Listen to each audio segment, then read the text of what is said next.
Hai nakama, selamat datang kembali di channel Suka Anime. Sambil menunggu chapter terbaru One Piece rilis, daripada kita gabut, lebih baik kita membahas fakta-fakta menarik dari karakter-karakter yang ada di One Piece. Di video kali ini kita akan membahas 18 fakta menarik dari Roronoa Zoro yang mungkin saja belum kalian ketahui. Tapi kalau kalian yang udah tahu, ya skip aja deh, skip. Oke, tanpa berlama-lama, kibarkan bendera, mari kita berlayar. Di dunia One Piece, Roronoa Zoro merupakan kru pertama dan juga orang terkuat kedua dalam bajak laut topi jerami. Selain suka tersesat, fakta apa saja yang menarik yang dimiliki oleh Roronoa Zoro? Stay tune terus video ini, check it out.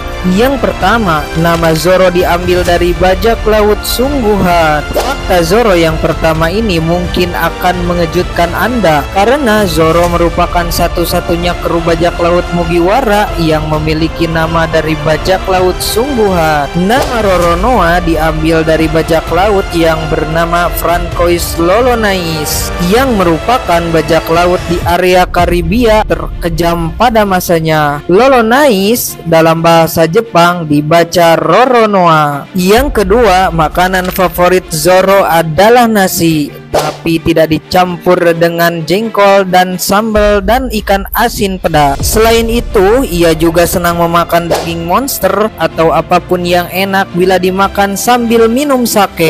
Hal itu tercermin dari salah satu jurus Zoro, yakni onigiri. Onigiri memang bisa diartikan sebagai penebas iblis, namun itu juga adalah nama dari makanan nasi dari Jepang. Selain makanan, minuman yang paling disenangi oleh Zoro adalah sake. Sejak kekalahannya dari Mihawk, rutinitas Zoro bahkan terasa hanya tidur panjang, latihan, lalu minum sake dan makan. Yang ketiga, awalnya direncanakan jadi anak buah Buggy. Dalam wawancara dengan Oda yang tercatat pada komik volume 3, Zoro awalnya merupakan salah satu pengawal dari bajak laut Buggy. Bajak laut Buggy pada awalnya merupakan bajak laut yang bersistem keluarga yang juga membuat Zoro menjadi kakak tertua di antara para pengawalnya. Pada akhirnya, Zoro di manga dan di anime sama sekali tak memiliki keterikatan dengan Buggy. Tapi akan menarik juga bagaimana struktur kelompok topi jerami jika Oda menggunakan rencananya yang ini. Apakah Nami akan menjadi tangan kanan Luffy sebagai pengganti Zoro, ataukah Sanji yang akan menggantikannya? Tapi itu tidak terjadi. Yang keempat,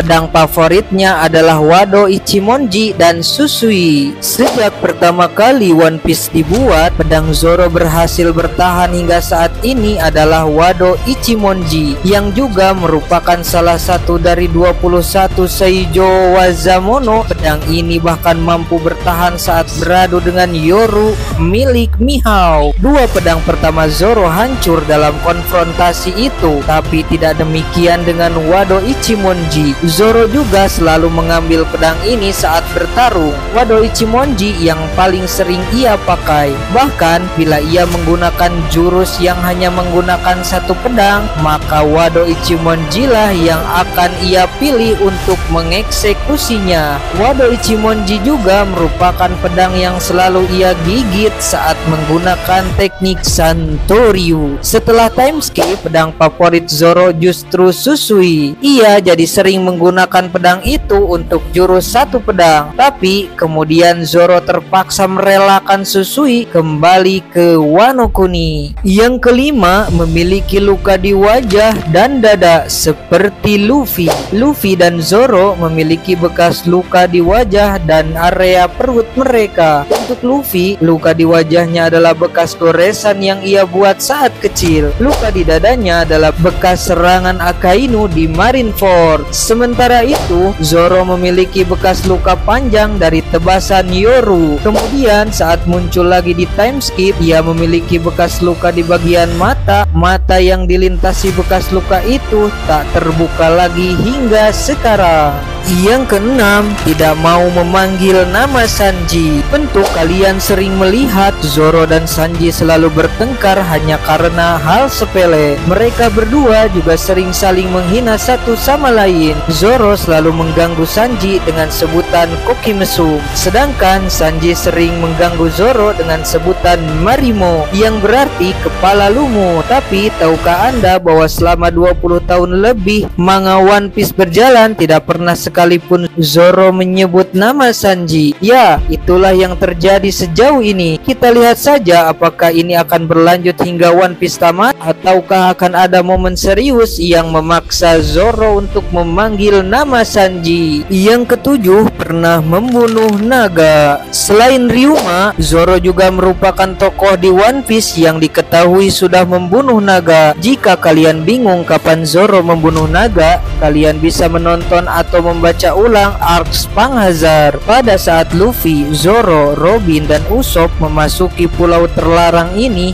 mereka bertemu dengan hewan legenda, yaitu seekor naga. Setelah bekerja sama untuk membunuh naga ini, Zoro mendapatkan tebasan terakhir yang membuatnya menjadi orang yang membunuh naga tersebut. Itu memang naga buatan Vegapunk sih, jadi mungkin kekuatannya tidak sedahsyat yang dikalahkan oleh Ryuma dulu, tapi tetap saja itu prestasi tersendiri. Yang kedelapan, sudah diincar Luffy sejak sebelum mereka bertemu. Luffy selalu mengundang anggota krunya setelah bertemu dengan mereka, tetapi sewaktu Luffy masih sendiri bersama dengan Koby, Luffy juga memutuskan untuk mengundang Zoro hanya karena mendengar dia hebat. Keinginan Luffy untuk mengundang Zoro menjadi anggotanya bertambah setelah mendengar Zoro merupakan orang yang baik. Hal itu terjadi bahkan sebelum Luffy bertemu dengan Zoro. Keputusan Luffy ini selalu terbukti tepat karena Zoro merupakan anak buahnya yang paling loyal. Zoro bahkan bersedia menerima seluruh luka yang Luffy derita di Tyler Bar agar Kuma tidak menangkap kaptennya. Zoro juga tak mengharapkan pamrih sedikit pun atas pengorbanannya karena ia tak menyampaikannya ke siapapun. Yang kesembilan, senantiasa menjadi karakter Mugiwara terfavorit kedua. Dalam polling karakter favorit untuk serial One Piece, di antara topi jerami, Zoro selalu berada pada urutan kedua setelah Luffy. Dalam 6 polling, Zoro juga 5 kali jadi karakter kedua terfavorit di seluruh manga One Piece. Dia hanya pernah dilampaui sekali di polling kelima oleh Trafalgar Law.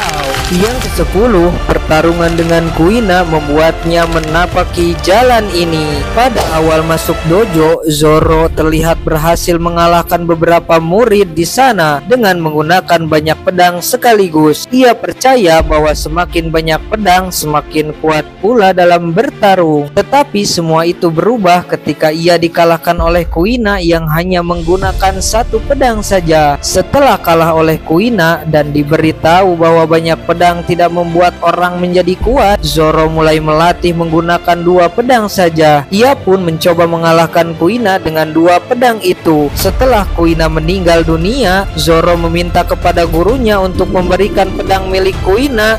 Semenjak itulah Zoro mulai melatih gaya Santoryu miliknya hingga saat ini. Yang ke-11, dia berasal dari desa Shimotsuki dan pernah mendengar Sunnachi dari Shimotsuki Kozaburo. Lihat simbol di dada Koshiro, sang guru Zoro. Pedang bersilang itu adalah simbol klan Shimotsuki di Wano. Nama desa Zoro sendiri adalah Shimotsuki. Di desa itu, Shimotsuki Kozaburo yang legendaris pernah tinggal. Kalau kamu tidak tahu, Kozaburo adalah orang yang menciptakan Wado Ichimonji. Zoro sendiri menurut SBS volume 96 mendengar seruan Sunnachi dari Shimotsuki Kozaburo. Seruan itu kemudian ia turunkan ke Momonosuke. Koshiro, guru Zoro, sebenarnya juga adalah anak dari Kozaburo. Jadi sepertinya Koshiro itu nama lengkapnya adalah Shimotsuki Koshiro. Yang ke-12, pedangnya sering berganti. Zoro sudah beberapa kali mengganti pedangnya sebelum ini. 2 pedang tanpa namanya hancur setelah melawan Mihawk. Lalu di Lockdown dia memperoleh Yubashiri dan Sandai Kitetsu. Yubashiri lalu hancur di akhir Enies Lobby sebelum sebagai gantinya Zoro memperoleh Susui. Susui ternyata diminta kembali oleh penduduk Wano. Sebagai gantinya Kozuki Hiyori menyerahkan pedang Enma kepada Zoro. Yang ke-13, di alur Wano bounty-nya lebih rendah dari Sanji dan Jinbe. Zoro biasanya memiliki bounty nomor 2 di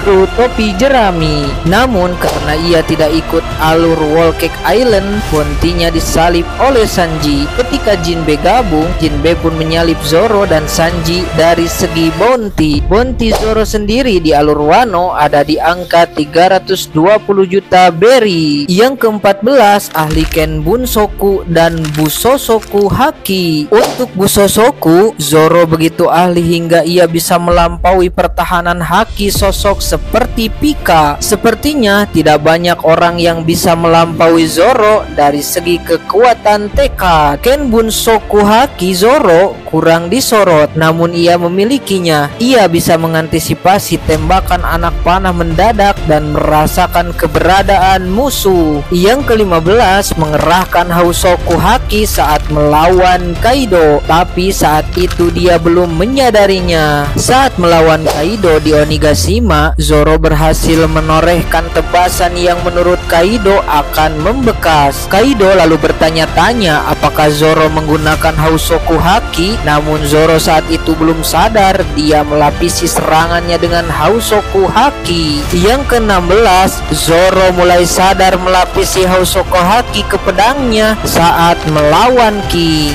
Zoro baru mulai mengerahkan Hausoku Haki secara sadar ketika dia menghadapi King.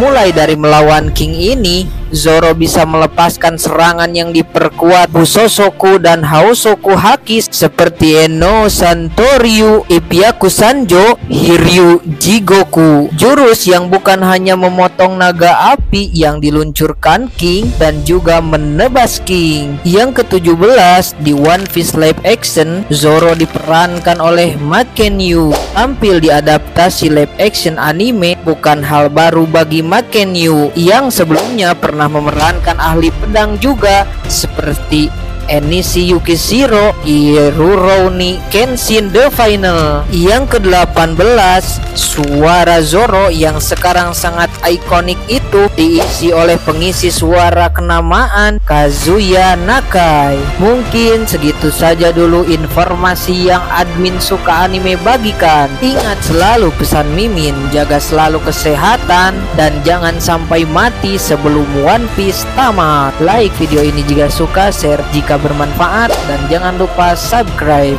Sampai jumpa lagi di video-video selanjutnya. Pele. Dadah.